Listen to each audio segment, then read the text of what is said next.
Okay. Okay, everyone. Happy New Year. We're here at Jazz Matters podcast one more time, and we have the great Dan Lawrence here for us. We're gonna, and also, of course, our great host Vaughn Coulter here, and I'm Edwin Williams. Ooh. You can Okay. go to if you go for a little bit farther, and we'll go ahead and start because we had a little technical difficulty. But we want everybody to go to the website, yesjazzmatters.org, and click on the donation because we are still in the donation business. And also visit the Jazz Matters store where we got t-shirts, hats, caps, cups, whatever we're selling, including hot sauce. So check it out, you know what I'm saying? Because we trying to stay in here. The pandemic pretty much put a lid on us. So it's been a while since we've been here, and this will be the first one actually since we were back. And right. But like I said, we have Vaughn here, and so Vaughn, let them know what you've been doing, what you do for Christmas, and everything else. Well, I always say Christmas is for the kids. So it was a pretty quiet Christmas for me. I'm glad that we had a chance to share it with family, of course. Those holidays are particularly special for family. And man, I tell you, 2022, it started off very rough. Lost Sydney, surprisingly lost Nick Coleon, and just recently lost James M. Toomey. Right. So it's been a very bittersweet beginning to the new year, but hopefully we'll get through it like we've always had, and looking forward to being able to still, be an advocate for this great art form that we're here to promote and preserve for as long as we can, Mr. Edwin. Right. And speaking of, I know that Dan and I have been around here quite a while. As a matter of fact, I remember when Dan first, I think I remember when he first came here. The first time we actually met was down in a place on Peachtree Street called the Plush Room, which was downstairs in like the basement of this hotel. And that was the first time. As a matter of fact, that was also the same time my first son was born. Was born that wasn't no more than a month old. And but me and Dan had been through the trenches, so to say, with the music and everything. Now, Dan, we're gonna go ahead and get it started, man. Let the people know pretty much a little bit about you, like where you've been, where you're from, and how did you get into music and decided to make this a career? I grew up in New Jersey, about 30 minutes outside of Manhattan. So in the early 70s, I got to see the jazz fusion thing in New York. And I saw those bands over and over again. Mahavishnu Orchestra, Herbie Hancock, all the Chick Corea's bands, and many, many more, all the CTI summer jams in Central Park. I was really lucky. I didn't get to see the bebop era in New York, but I did get to see that, and didn't realize how special a time it was and how far those guys were playing over their heads. Billy Cobham's band after Mahavishnu was the Brecker Brothers and David Sanborn in the band, and just all these killer bands that I got to see over and over and over and over again. I saw those bands, each one of them, 20 times, and I got the bug and went to Berklee at 17, graduated at 21, I guess. Went back to New Jersey and played in New York for a while and got my behind kicked. Well, if you're going to get a kick, that's a good place. That would be the place, yeah. I got my butt whooped. I think we all have at one point in time. And I came down here to Atlanta in '81, and I've been gigging ever since. And right. I came and I got a rock band, and I started doing that thing with you, and then I went on the road for like 3 or 4 years, maybe longer, because a lot of the rock band stuff was on the road too. So I was on the road a lot during the '80s, and then came back to town.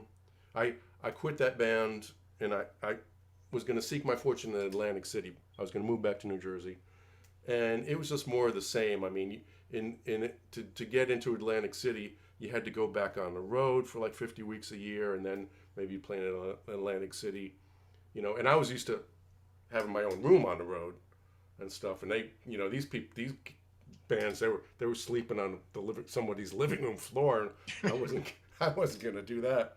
So came back to Atlanta and got a gig. I did.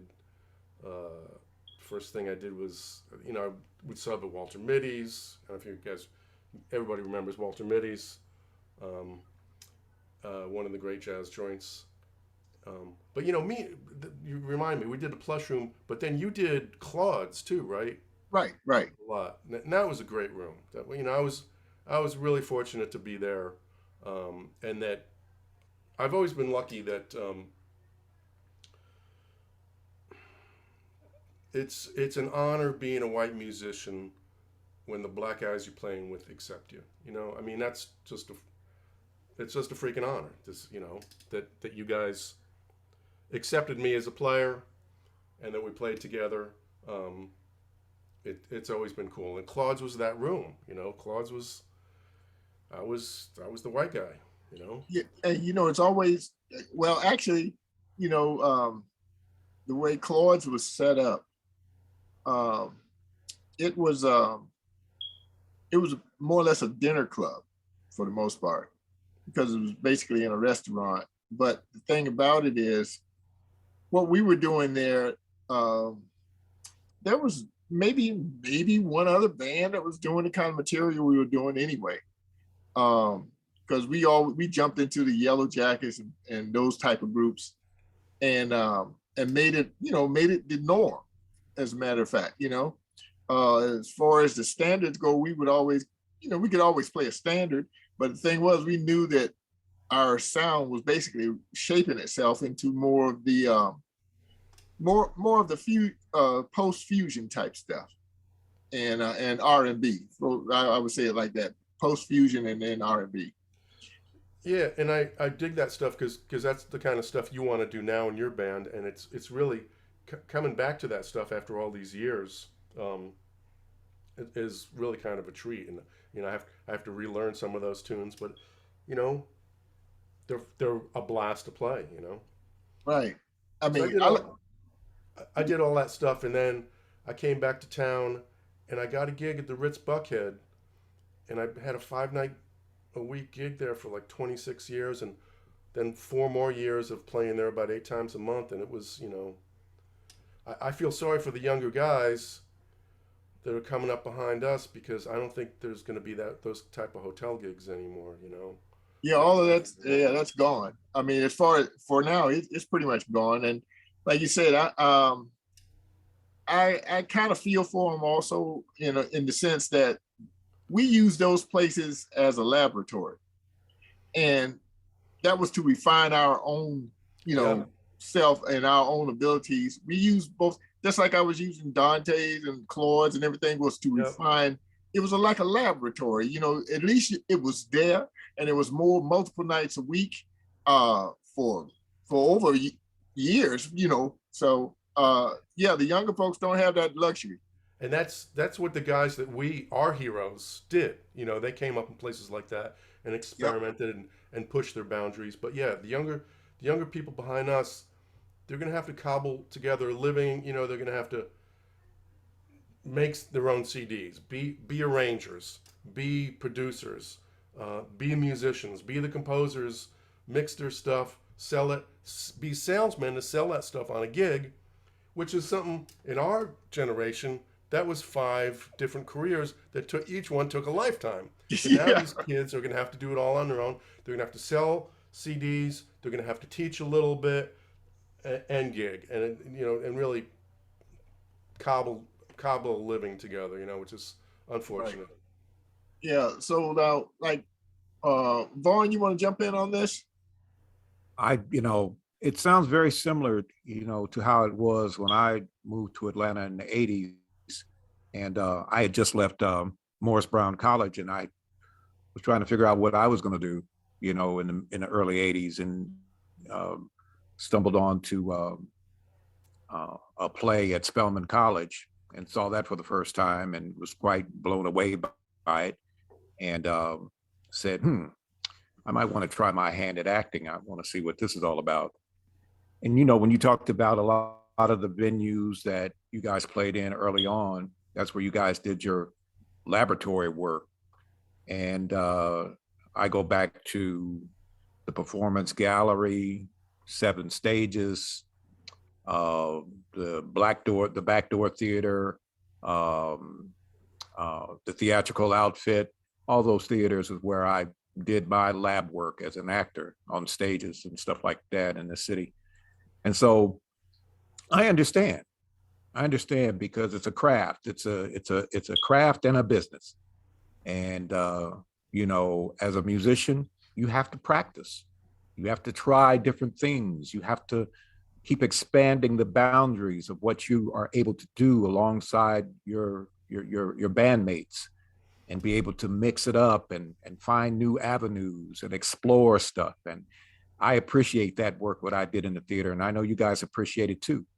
And those days are, like you said, these young cats are going to have to collaborate together to find those moments, to be able to work those things out. And then, like I was looking at a documentary about Miles Davis, he said, don't waste your time on rehearsals. Let that stuff happen in live concerts and feel it, have them, and be in the moment all the way, constantly. So I appreciate that side of the ledger that musicians and actors share, because we're all instrumentalists in our own way. And Dan, I was going to say, I see, I was reading a bit of your bio here, and I was wondering what it's like to teach in this atmosphere of COVID. Yeah, well, when COVID hit, I had just gotten into a new studio down at Piano Distributors, which is right next to Cooper Music, across from Guitar Center, Right. on 85. And the studio I've been trying to get for a long time. And then 2 weeks later, COVID hits. So I went virtual. You can't see, I'm sitting at my baby grand piano.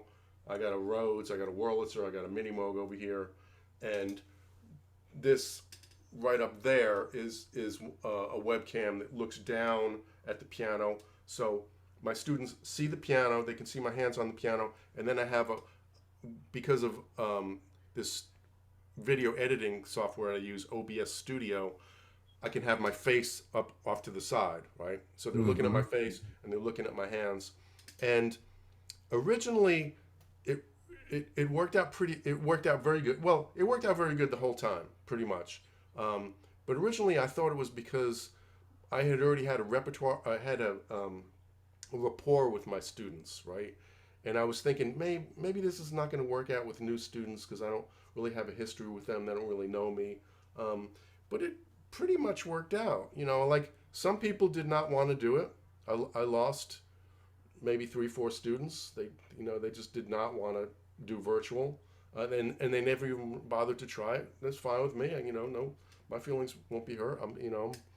I'd like to help people, and almost all of my students are adults too. I have a couple of kids. I've taught kids in the past, and I've gotten young people into many undergraduate programs at music schools, Berklee, Georgia State, the New School in New York, the UGA music program. I've gotten people into graduate programs too, and you just have to work on, spend months working on the audition requirements. But I thought it worked out amazingly well. I was really surprised. But the technology, you had to learn the technology. You had to learn, I first started on Skype, and Skype was unstable, and Zoom was more stable, and then I got the webcam, and then I got the Yeti mic over here, you know. So I had to step up my technical game. I'm sorry to overtalk that.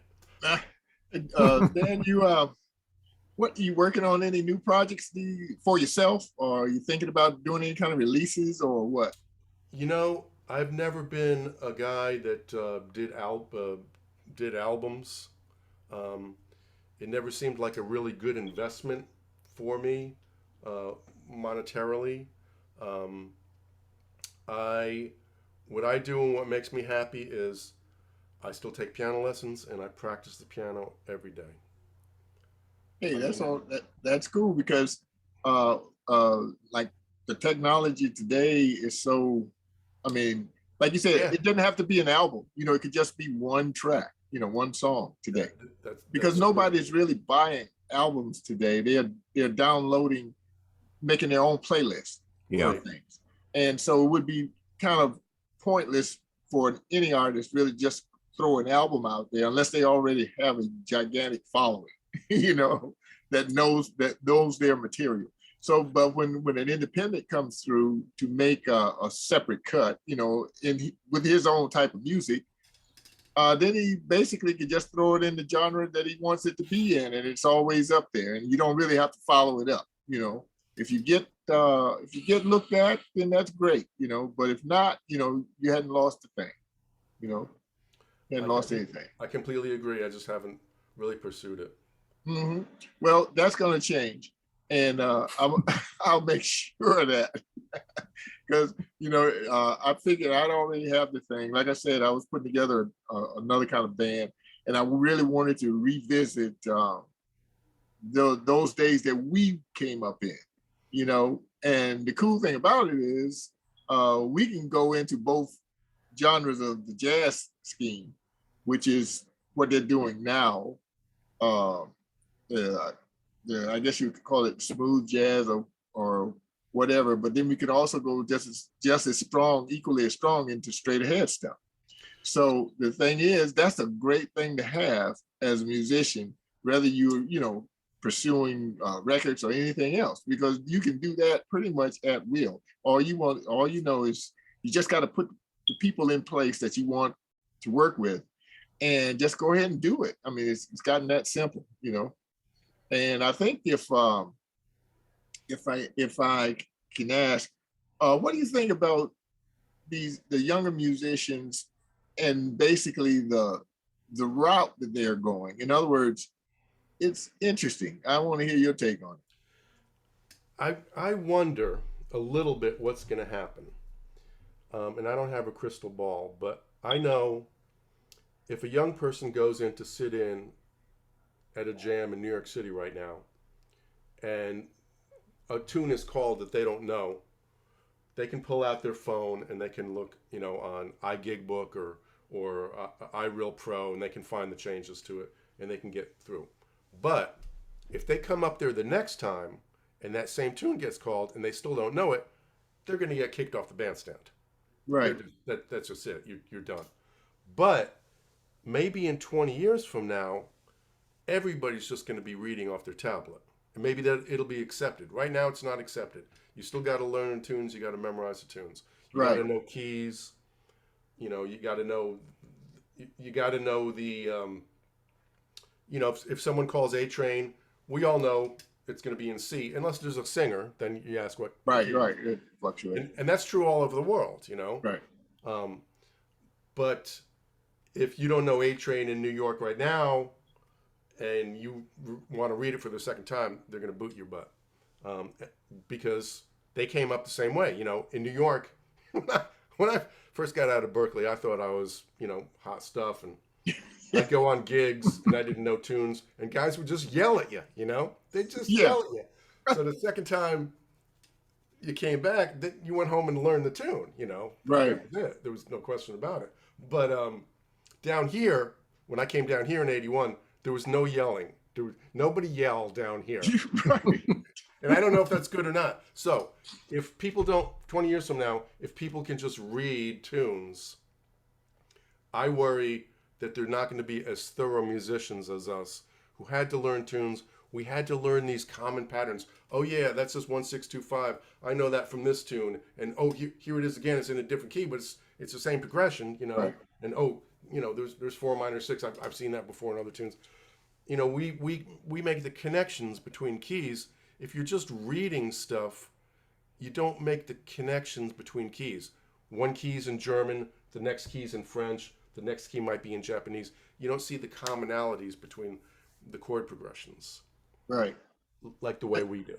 Yeah, and the other thing that's definitely related to that, they don't seem to make the connection between the person playing versus, you know, what he's playing.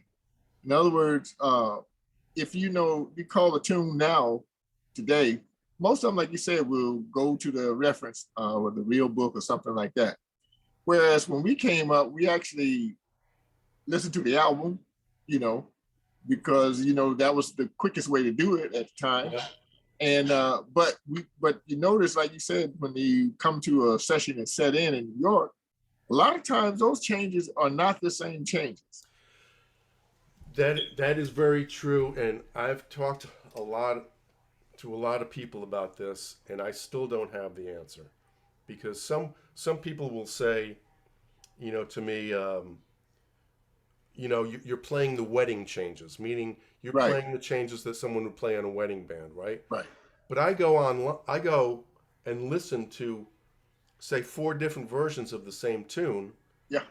From recording artists, and they're also everyone's doing it differently because they want to put their own stamp on it. So Right. what's the right changes?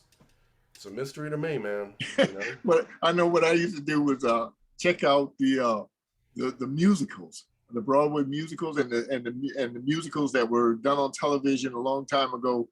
They had a lot of the Cole Porter stuff in it, and I was like, oh, this is a Cole Porter tune that they're doing. But you know, the changes, of course, is different because and when you're dealing with theater, you're dealing with a whole lot of passages. You know what I'm saying?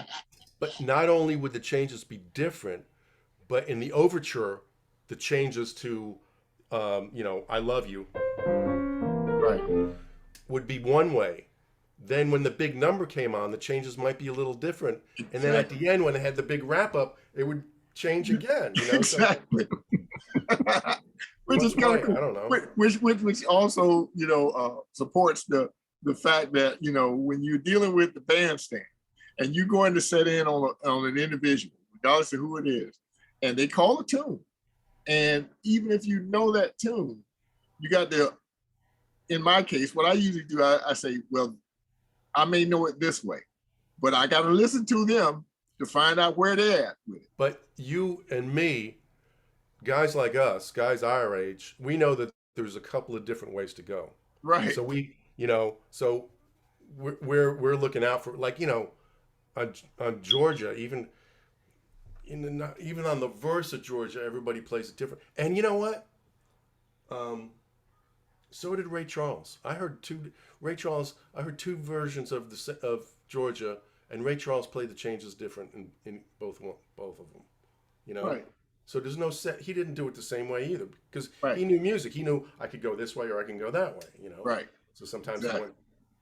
And you know what? I don't hear that in the younger players today. I just hear them playing that one chord vamp and repeating what they've done, you know, over and over and over, and trying to squeeze 800 million notes in it.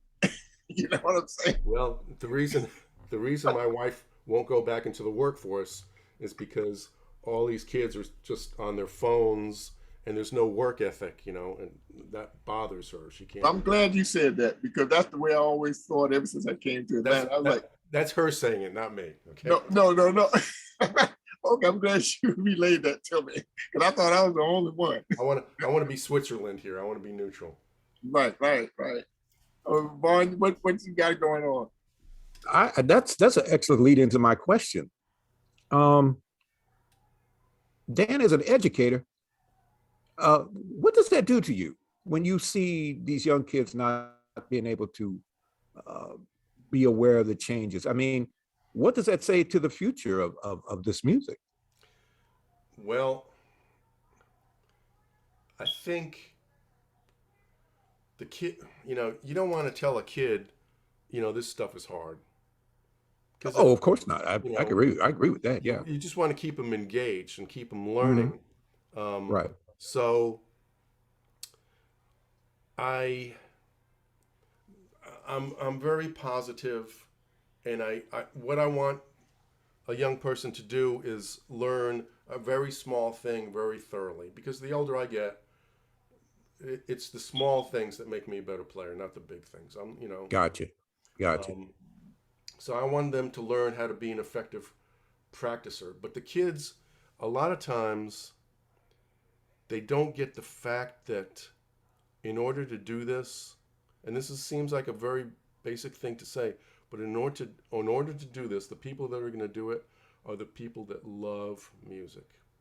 Mm. And that, Mm. a lot of kids and a lot of people, a lot of music students are enamored with the idea of making music. They think it would be cool to make music. Mm. I had a woman came study with me. I won't mention her name, but she was in the acting business, and she saw, of all people, Jeff Goldblum sit down at a party, and he's a pretty good player, and he's a lot of people wouldn't, a lot of good jazz pianists would poo-poo his playing, but I think he plays Hmm. great because he plays like himself. He plays really quirky, and he's a quirky guy. Hmm. But she was Hmm. enamored with this idea that this guy could just sit down at a party and play music. Well, the guy went to Juilliard for music, I think. Hmm. So that's the reason she wanted to learn how to play the piano. That's not the reason. The reason should be, I Yeah. love music, and I gotta learn how to figure out how to play this, and Yeah. I gotta go about it like any other human endeavor in life. Meaning, you go to, you become an architect, and you're studying architecture. You don't learn all of architecture in a week, a month, a semester, or a year. It takes years. Mm. You go, Hmm. you go. The teacher gives a lecture. They give you a reading assignment. They give you some homework, and once you can do the homework, may give you a quiz or a test, and only then do they make it harder. You learn a little bit of information really thoroughly, but people think, especially Americans, I think, my European friends don't really see it this way. Americans think that being a musician is somehow spiritual or mystical or magical. Meaning, we put musicians up on pedestals. We think, oh, I could never do this. This is a gift from God. This is genetics, or blah blah blah. No, these people worked really hard at this, and they're really smart people, and they went about it in an organized fashion, and they had good teachers. Hmm. So it if we approach learning music like we do any other endeavor, and not just think, oh, I can't, this isn't coming easily to me, so I'm not going to be Stevie Wonder. Well, Stevie Wonder was a really smart young guy. He had that Hmm. Motown, all those guys in Motown mentoring him, and he was really gifted. Probably, Yeah, he really is. yeah. Yeah. So he had a lot of stuff, but they think, if it doesn't come as easily to me as it came to Stevie Wonder, I'm not meant to do this. Who said it came easy to Stevie Wonder? Yeah, I'm sure he worked his butt off. Yeah. Yeah. Oh, Yeah. it's obvious, Yeah. it's obvious. But the thing is, the younger people today, I call it the pre-sweetened Kool-Aid uh, age of them learning stuff. Hmm. In other words, it's got to be instant, and it's got to be right now. No other thought into how you got there. Like, a lot of people go on YouTube or someplace like that, and they'll see somebody doing something. Oh, I'm gonna emulate this guy or this lady, and they'll work on that thing, and like you said, not even understanding what music is and what it is to be a musician. They're actually just duplicating what they see with no compassion for it necessarily, and with in a lot of cases, very little experience with music. Period. I've seen, and I know you've seen people that are exceptional that would find something to play, like some real intricate classical tune, and they're like only children, basically. And that has always happened. It's just that the youngsters that are dealing with music now, they want it now. They want to have the chops right now after the first song. You know what I'm saying? I did too. Yeah, but see, the big difference was you, in your mind, you didn't have the distractions that they had. You had to actually go and pursue the learning part. Oh man, to learn a tune, you had to go have a record player, Yeah. and you'd listen to it, and then you'd run over to your instrument, which might have been across the room, try Right. to figure it out, and then you'd have to run back and pick up the record needle and put it back. Man, it was Right. insane. You're right. As a matter of fact, and then when you find out after all the years that it took you to learn those tunes that way, then you find out, oh, I was doing them in the wrong key because my record player was spinning Yeah. Yeah. spinning a half step off. Yeah. That's funny, man.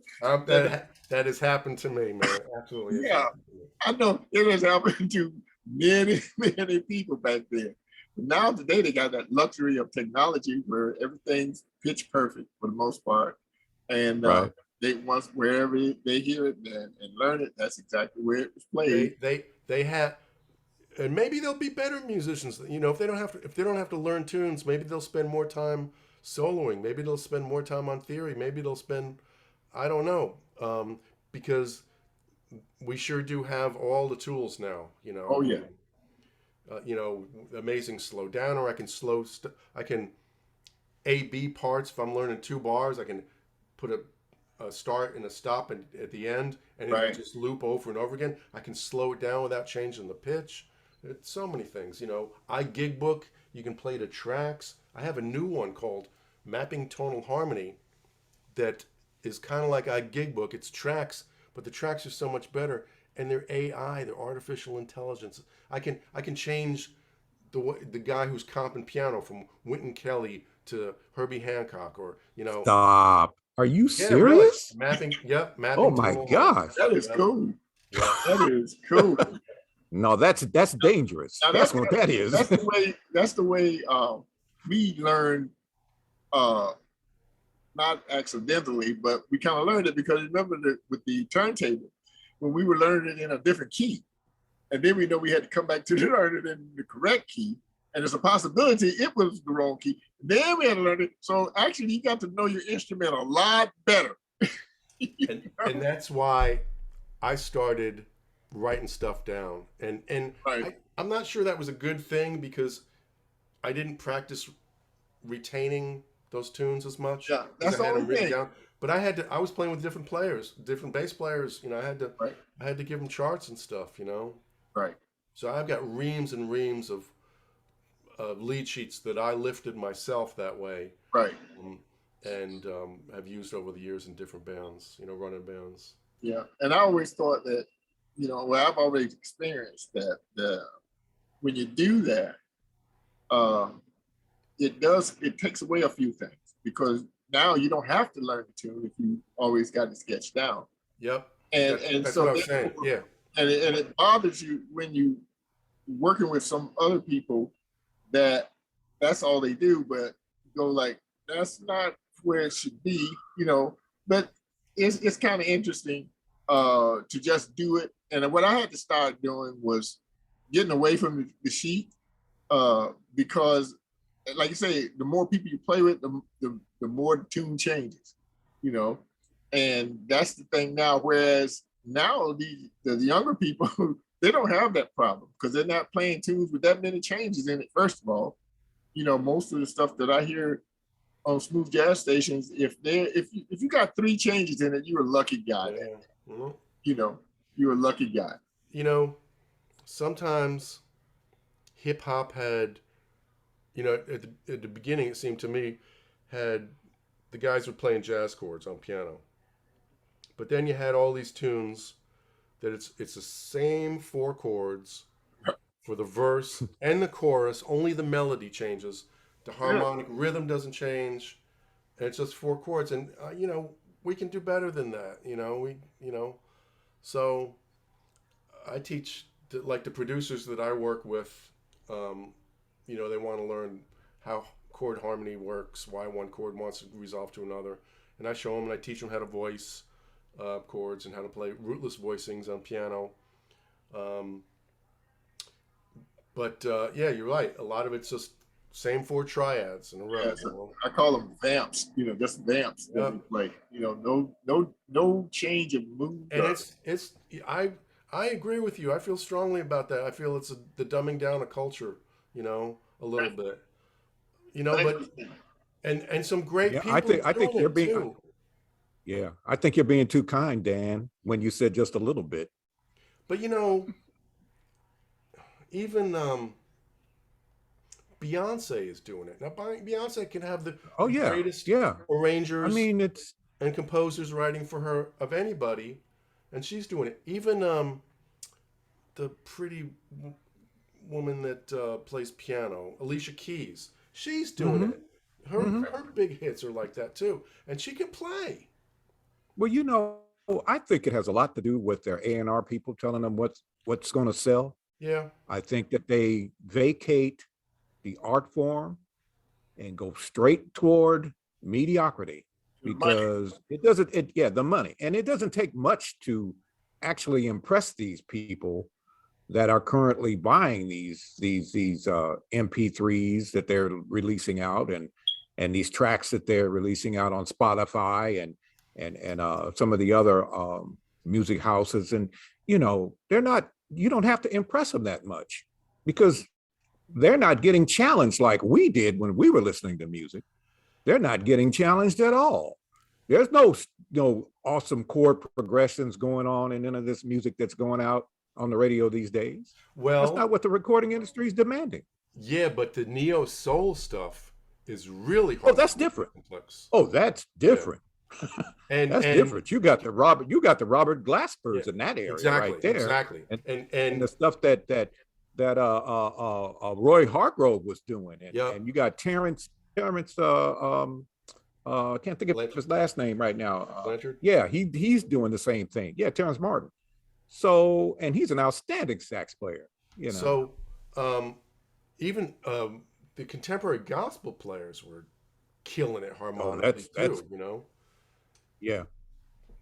I think a lot of that exposure to it. Like you were saying, like the neo stuff, for instance, the neo soul, and you got the players that have a more of a educated background in music, but the neo soul, they've touched on what the listener is really able to handle, because back when we were coming up, stuff that we were learning from those the generations before us, the average listener, today, that would go over their head. You know what I'm saying? So you don't have an audience that can stay there with you. Whereas with the neo soul and stuff like that, the common thing that actually holds it together is the bass and the drum. Mm-hmm. The drums is basically doing regular R&B stuff, not doing jazz stuff. We're just doing R&B, pocket stuff. The bass is doing the same grooves as if you were dealing with James Brown. You see what I'm saying? So that's what's holding all of that together. Even though when we were coming up doing the fusion stuff and all that, the concept was for jazz, and the people that actually pioneered the fusion stuff were jazz musicians that decided to play what they felt R&B was, or they felt progressive rock was. When you dealt with Return to Forever, they were jazz musicians playing progressive rock. Okay. And then Weather Report. Joe Zawinul actually told me, he says, everybody's talking about fusion. He asked me, he says, what is fusion? I say, I don't know, And there was a kid that came up to us while we were talking, and he was telling Joe he was in school and all that stuff and how he was studying the type of fusion music. And Joe quit and asked him, what is fusion? What is fusion? And because Joe said, because we play R&B, and realistically, yes, You know what I'm saying? It was just that, and the reason what made it different was the way the drums were played. You know what I'm saying? When you got somebody playing with a like leading with a deuce pop kind of situation where you put in that backbeat, it changes the whole dynamic of the music. I once heard what's the name of Max Roach say that until jazz, a lot of the jazz drumming was played pretty much like the New Orleans stuff, you know, like kind of like this. But when the New Orleans street beats were put into the jazz music, it changed everything. You know what I'm saying? I do. As well as the hi-hat. You see what I'm saying? All that changed the way the rhythm of jazz was going to be moving. You know, where same thing happened when Chick and Joe and those guys back in Bobby Beach and all of them started the fusion, and Herbie started the fusion thing. That audience that could relate to that backbeat was the biggest audience they ever had. And that's why they stayed there, because it was what could be played on mainstream radio versus alternative radio. You were saying that the jazzers really influenced R&B and stuff. Even the Motown session guys, the Funk Brothers, they were all jazz musicians. Yeah, and you can hear, a lot of the tunes that they were doing when you listen to enough of the Motown stuff, a lot of times they didn't necessarily go that far away from it. They only went there when there was a targeted audience that they wanted to deal with. When they had to play the big band stuff, they played big band stuff, and it was done, full. It wasn't big band. That's right. It wasn't an attempt at it. It was done correctly, but the money was made once they put that backbeat, that 2 and 4 thing. Once that happened, money was out there. If you remember, there was like the old Motown stuff. Let's say like when Smokey was doing stuff back in the early 60s, before 1965. All the music had this kind of a bunny hop situation to it, like a shuffle, basically. It was a shuffle. Right. When James Jamerson them came in around 65, all of a sudden that shuffle shift to that R&B backbeat that was like kind of playing almost behind the beat, and that changed everything, the dynamic, So right now, that same concept, as it evolved, spawned, Chick and everybody else to do fusion the way they were doing it, or let's say progressive jazz the way they were doing it, because that element they found out that it sells because it can capture your audience, and as well as I do back then, most of the people that were listening to mainstream radio, they didn't hear nothing but country western. They might hear a little blue, big band stuff a little, and they would hear soul music or something every now and then. That was it. So if these young people could go back and research, I think that this music will evolve a little bit farther ahead, like it should. Right now I think it's kind of pretty much at standstill, and it's standing still from Grover Washington's first big hit, Mr. Magic. Because that was a simple tune. It was about as simple as anybody could put it. And it just was just so stable with the listener. You didn't lose it. It felt so good. Yeah, you didn't lose it. That pocket was the key. Yeah. Mm-hmm. So Dan, if it's possible, I know that a lot of the music that you're doing, I did get to see you on who's that? I think it was Dan Coy.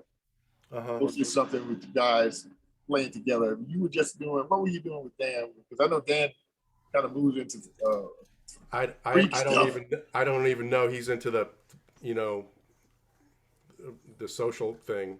Okay. He posts. I don't even remember what it was or what we were doing or where we were playing. Might have been, okay. All right. A long time ago. So I know that we got to get together and get on some material. You know, we'll come up with something. Cool. Because and we'll check with you, Vaughn. We'll do two things. Let's do it like that. Make it easy. We'll give you the smooth. Because I'm into independent artists doing some work and getting it out there on the radio station, and usually the independent artists are always the ones that are always going to challenge you, because your creativity is always going to be, you know, on point, and you're going to take us on a journey. So most of the time, you know, it's not cemented in with those who are on labels where they play a certain way and there's like 3 or 4 songs that sound very similar to the one from the other. But usually the independent artist it's got some stuff that's interesting to listen to. And that's the kind of listeners that I have. They're very discerning in what I believe I play. And so that's what I try to do, is engage them, you know, emotionally, intellectually, and you know, and sometimes I throw in some classic R&B, some Lamont Dozier or Lattimore, you know, some blues, and occasionally, you know, some John Lee Hooker. Yeah, absolutely. I like to get the audience a little challenge out there, and I don't kind of, you know, do the thinking for them. I want them to be able to experience, you know, that sound that captured them when they're in their youth, what's captured them in their middle ages, and what captured them when they got older. So that's the way I spin records or play CDs or play MP3s. My show is called Soulscapes, and that soul is at the center core of what I do. You think good for you. Thank you for doing that. Yeah. If say Dan, who's some of the artists that you really kind of recommend? Let's say if I'm a young person playing music, and who's some of the artists you would throw at them? Let's say, like in your situation, you're a piano player. So we can. I know you have a few people that you know you can say, you know, you might want to listen to this person a little bit. You know. Well, it depends what the student is studying. You know, at the time. Like I had a student yesterday that is going through a boogie thing, and I'm teaching them different boogie patterns. So saying, okay, do you know who Professor Longhair is? Do you know who James Booker is? You know, do you know Meade Lux Lewis? And then I found some stuff online, and I sent them some links. You know, listen to the Boogie Woogie Twins. It was Dr. John and Jules Holland playing dueling pianos, you know, boogie stuff. And I sent him Meade Lux Lewis. I sent him Professor Longhair. I couldn't find any Booker that was really good, but James Booker is one of my favorites. But so yeah, I sent him links. Or, you know, if we're talking about jazz, you know, I give them this intro like about how important Louis Armstrong was to jazz. And Louis Armstrong, when I was a kid, he creeped me out because it was too minstrel showish. You know, it creeped me out. But the older I get, the more I love Louis Armstrong. He gave us everything. Before Louis Armstrong, he was the first guy to swing. Before them, everything is yeah, he's coming out of ragtime. And he comes in, he goes pow, da da, ba da da da da da da, you know, and he was the only cat on the planet at that point in human history that could swing. Now we can all do it because of him. He extended the range of his instrument. He gave us all the licks and stuff. Right. He gave us, you know, yeah, he was a showman, and Miles and Dizzy didn't dig that, you know, but he was an entertainer, and he did his thing. And I regret, you know, because when we were kids, he was always on those variety shows, you know, like Frank Sinatra would have a variety show, and there'd be a comedian, and there was always a plate spinner, you know, and a puppeteer, and then Louis Armstrong would be on, you know. Ed Sullivan and exactly. My goodness, the Hollywood, what is it? Hollywood Palace. He was on all those shows. Yeah. And the thing about Louis Armstrong is this, and I appreciate his, you know, you got, people don't understand his generation, you know, that's where he came from. And, you know, that's the performance that folks wanted to see. And a lot of people, you know, put him in the bag and said he's like this and he's like that. But you know, Louis changed the game. He was a game changer. Every musician today was affected by Louis Armstrong. Yeah, you know? And they owe him that change. Yep. You know, because before him, can you imagine if we had to listen to Bing Crosby sing those ballads like Bing Crosby did? Because when Louis sang, when Louis cut loose, it was like, what? And at that point afterwards, Bing Crosby never sang the same way again. I mean, Sinatra was influenced by him. You know, every popular white vocalist that was male, they were influenced by Armstrong. But you got to remember, person that influenced the phrasing for, I'm talking about another jazz vocalist, was Billie Holiday. Was very much influenced by Louis phrasing and everything. And when you listen to her, you can hear it. You know, it's there. And I really put it to the test one day, and I just started listening to a lot of her stuff. And she sounds just like it. You know, as far as phrasing goes, you know, not with the gravelly voice, but just like the phrasing was there. You know, it just was no doubt about it. And I started just listening to a lot of vocalists to find out where their phrasing was coming from. You know, I found quite a few. Every vocalist today is affected by Louis Armstrong. Every instrumentalist is affected by Louis Armstrong. And he taught us how to swing. Yeah. Yeah. Yeah, swing and basically do all of it. Swing, entertain, you know, his compositions, everything. You know, he taught everything. So yeah, that's great. You were asking me about, you know, what else what people I tell my students to listen to. You know, the usual. You know, I'm sitting in my studio. I have the Wall of Fame. I got a Louis Armstrong poster, Charlie Parker, big poster of Miles, kind of blue, another Miles, and then Giant Steps. And I'll tell them all those guys.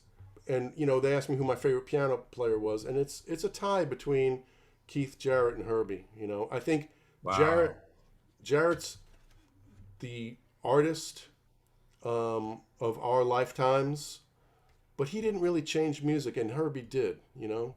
Right. So that's a hard thing to say. I mean, hard thing to judge, you know. But yeah, did I love Chick? Sure, I saw Chick 50 times probably. Right. I saw Herbie and Chick together playing dueling pianos one time. I saw a lot of cool stuff. Yeah, those guys were basically the pioneers for a lot of stuff that we hear now. You know, I still hear the younger people still. When I hear a lot of the newer stuff, I still hear what Herbie was doing. I still hear what Chick was doing. And I had asked myself, well, I figured, you know, it would be a little bit farther ahead of that. But then I had to go back and catch myself and say, well, they were only exposed to the generation of musicians that they were exposed to. In other words, they missed all of that we came up in. You know, they learned about it maybe in school, but they actually missed being there. In other words, in the 60s, 70s, and the early 80s, all those cats, the majority of jazz musicians were still alive. That was playing in the 50s, and a lot of them in the 40s. So to get to actually, you can actually get to hear those people, when you can see them live performing, then you start listening at them. Well, today's younger, they don't have that. You know what I'm saying? They only have what they have, which is what they were exposed to after that, which is interesting because not only did the concept there playing abilities change, it seems as though the instruments also kind of changed a little bit. Yeah, they got the technology because back in the day when there was only either a Wurlitzer piano or a Fender Rhodes piano. But then when was that, in the late 70s when the FM series came up with the DX7? That was the early 80s. Yeah. Yeah, I've got one. That was my gigging axe for many years. I could just leave it in the trunk of my car, Right, and think about how they have advanced now. Where you got the motif, and you got the phantom keyboards and all that stuff that's got so many layers. When you touch it, it's almost like you can play piano, but you can't even play piano, but you can touch it and make it sound like you do. It's amazing, all that stuff. And so the younger kids don't have what came before that. So they have to deal with the technology of the day. Yeah, and they didn't have to lug a Fender Rhodes around either. I'm telling you, developing those lasts. That's why I have a bad back to this day. Tell me about it. And God help those who had to deal with the B3. You know what I'm saying? Oh my gosh. Yeah. That's like lugging around an elephant. Might as well be carrying a grand piano around. God. Oh my God. About the same thing. I seem like it's funny you say that because you remember when Yamaha made the Yamaha Grand, electric Grand? I still got one. You are a good man. I still got one. I got a little vintage keyboard museum over at the house. Oh, you got to help him steal it? I don't, but I remember those. Yeah. Oh yeah, that was a heavy little beast too. Yeah, it sure was. Yeah. But they were good sounding keyboards, for the time and everything. But so then, can you, for just for the sake of getting you into our audience, let everybody know how they can catch up with you, even if it's just to follow you or to learn piano. Yeah, so I'm not a big social media guy at all, but I have two websites, danlawrencepiano.com, which is more of a playing website, and then I've got pianolessonsatlanta.com, and that's me and Kevin Bales. I teach under Kevin Bales, and I think Louis Horvo is also on that site. You guys know Louis, right? Yeah. What was the last? Yeah, we had Louis on the show. Right. He's what a great player. What a nice man. Sweet cat. Yeah. Great teacher. Hey, man. So give us that last one again. Give us those addresses one more time. Oh, so danlawrencepiano.com, playing website, and pianolessonsatlanta.com is mine and Kevin Bale's teaching site. Okay, cool. All right, Vaughn, you know what to do. Yep. You can catch me at Jazz Beats Radio, the webpage, jazzbeatsradio.com, and go to the webpage, see my history there, my what my bio is and stuff, and learn what kind of music I play. And I'm all over the place, internationally, locally, South America, the Caribbean, Africa. I play it all, and I'm enjoying it. And so you can also catch me. I do have a Instagram page. It's just Von Coulter. You can go there and see quite a few little things I've got there. And I have two. I have my regular Facebook page, and one of them is called Von Coulter, and one of them is called Soulscapes One. All right, you can always catch up with me, of course, at yesjazzmatters.org. Yesjazzmatters.org. I'm also on Facebook. And when you go to Jazz Matters, just go through it, see what we are doing, and see the type of stuff we've done. And we're still trying to move it forward. Actually, we're planning some other things for this year. And but we'll keep you informed about that kind of stuff. So Dan, man, it was great talking to you. Thanks for having me on, Vaughn. Very nice to meet you, man. All right. Nice to meet you as well. And then take us out with a little piano thing, just a little.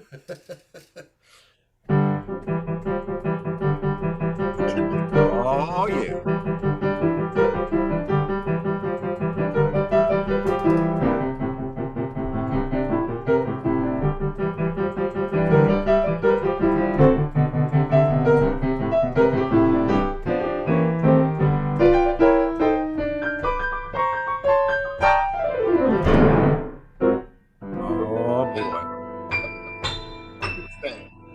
don't think there's any other way we should be let out on that.